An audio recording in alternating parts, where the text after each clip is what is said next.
We've managed to sneak by security and get into a secret location here in the 2K booth where we're joined by Jordan, who's going to tell us a little bit about the re-envisioning of Xcom. And after going dark for a while, you resurfaced here at E3, finally showed off the game, and it looks a little bit different. Can you tell us about that? Certainly, yeah. So our first crack at Xcom was very run and gun. It was sort of closer to our studio's comfort zone coming off of BioShock 2. It was about big over-the-top weapons, not particularly focused on the agents that you were part of your squad and so on. And we've come to E3 this time with some really new features. There's a tactical mode that allows you to sort of sweep the entire battlefield and make decisions based on kind of a combat economy of time units. It's sort of our real-time take on the turn-based play of the original games. And we've also added a mechanic called capture, where you can recruit the aliens that you're facing out there in the field into your squad and press them into service as weapons. It's almost like an RPG to me.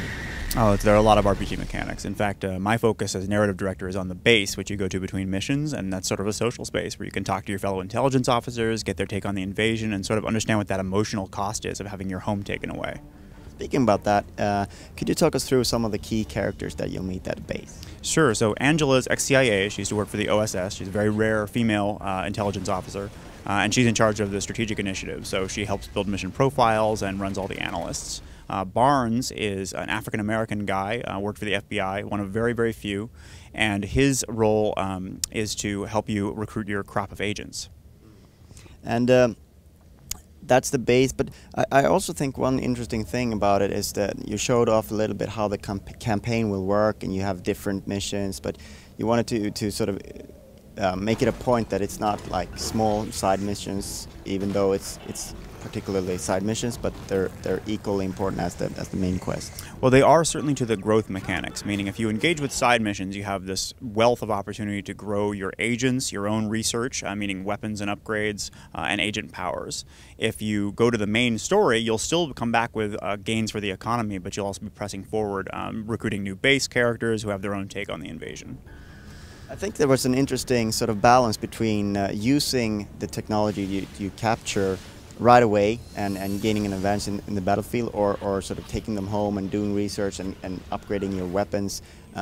Is it tricky to sort of balance that out, because you don't know what a player will do, and you know, if you overpower your weapons early on, you might be very easy later on? Or well, sort of encompassing different playstyles is one of the strengths of 2K Marin. We've actually done a game which was sort of all about that. And in XCOM specifically, it's your tactical judgment that we're interested in, which is different to our past. So that trade-off that you mentioned between the short-term and the long-term gains, either taking the thing that you've captured home and sort of dissecting it for research points, or pressing it into service for a short-term, short lifespan bonus against the enemy, is one of the decisions we ask you to make. And will it be totally open, like, or will you sort of choose a path if you don't take home certain technology? Will you sort of be locked out of those upgrades, or how will that work? There's definitely limitations on how much you can do at once, meaning when you open one door, you're closing another. That said, a player that engages in more of the side missions, more of the optional content, decides to ignore the main path for a while and just work on the economy, will have more total opportunities over the course of the game. So what can you tell us about the Outsiders? I know some of it's secret yet, but what can you tell us about them? Sure. Well, you know, in the 50s, they were expecting flying saucers at the absolute most, and these guys just appeared out of nowhere. They're made of a kind of living technology. Some of them can infiltrate. They're a highly militaristic, intelligent force. They're here to conquer our world, terraform it, and turn it into theirs. Why is the question, and XCOM is working on that very question as you go through the mystery of the game. At the end of the mission we saw, where we were trying to save Dr. Weir, we're sort of sucked into a vortex and taken to a strange place. Can you tell us anything about that?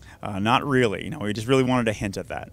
All right, so we'll keep that in store for a later reveal. Thank you very much for your time. It's my pleasure.